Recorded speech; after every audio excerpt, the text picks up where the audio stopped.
Bonjour, maman. Je voulais juste vous tenir au courant du sujet que j'ai décidé de choisir pour ma présentation orale et ma dissertation. J'ai décidé de prendre les relations que Calvin a établies à l'intérieur du roman L'écureuil noir. La première étant celle-là avec Zora, donc son amoureuse, où il y a eu des hauts et des bas, mais malheureusement, il n'a pas été capable de soutenir sa relation. La deuxième, c'est avec Bérénice, lorsque il restait dans un bloc appartement et elle tapait sur les nerfs d'un peu tout le monde. Il a réussi à apprendre de elle les prérequis pour vivre dans une société aujourd'hui. Et la troisième est avec Pierre Marquis, où est-ce que depuis la maternelle, il a appris que c'est important de mettre un pied à terre et de se battre pour en ce qu'on croit.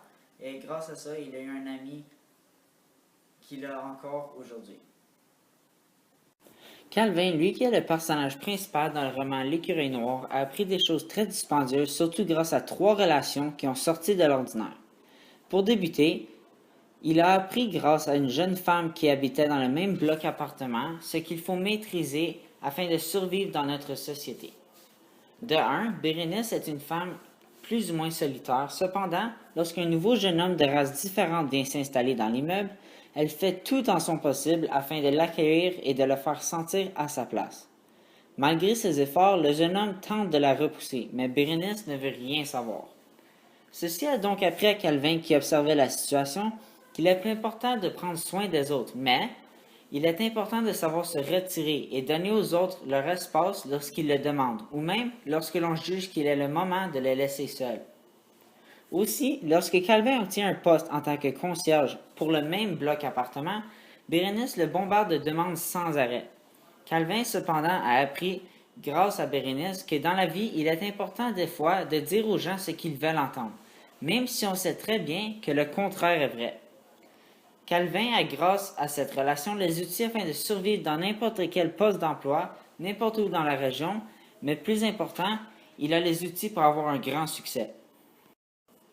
Zora, elle, en autre temps, a appris à Calvin l'importance de l'amour et comment cette partie qui peut soit être de plaisir ou de peine est jouée. Zora était aux côtés de Calvin peu importe la situation. Cependant, Calvin refusait de communiquer ses pensées, ce qu'il aimait, ce qu'il n'aimait pas, et ainsi de suite. Calvin a donc mené à la séparation de lui et Zora, puisqu'il ne partageait rien avec son entourage. Bref, ceci fut la première leçon qu'il a apprise de Zora, qui est celle que l'amour est une partie jouée à deux et requiert une bonne communication. En raison de cette rupture, Calvin a aussi appris que même si des gens, incluant lui-même, refusent d'inclure l'amour dans leur vie ou même se convaincre que l'amour n'est pas très important, ils ont tous tort.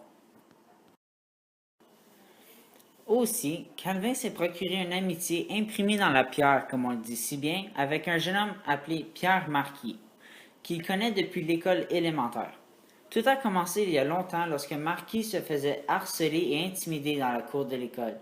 Mais un jour, Calvin a mis une fin à tout cela en adressant la parole aux brutes et en leur disant de lui ficher la paix, sinon ils auraient affaire à lui. Depuis ce jour, les deux sont des amis et ne changeraient rien du passé pour absolument rien au monde. Grâce à Pierre, Calvin a malgré tout appris qu'il est important de se battre pour nos croyances et pour le bien de tout le monde, même si ou celle nous est étranger.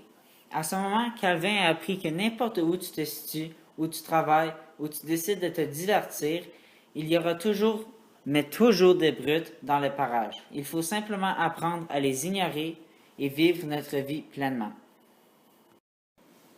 Aujourd'hui, dans l'an 2000, plus précisément en 2013, les parents élèvent leur nouveau-né en mettant un emphase sur les relations entre humains.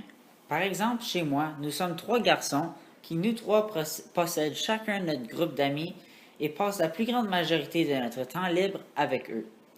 Ces amis sont des amis que l'on peut avoir pour le reste de notre éternité, même si on les connaît depuis la maternelle.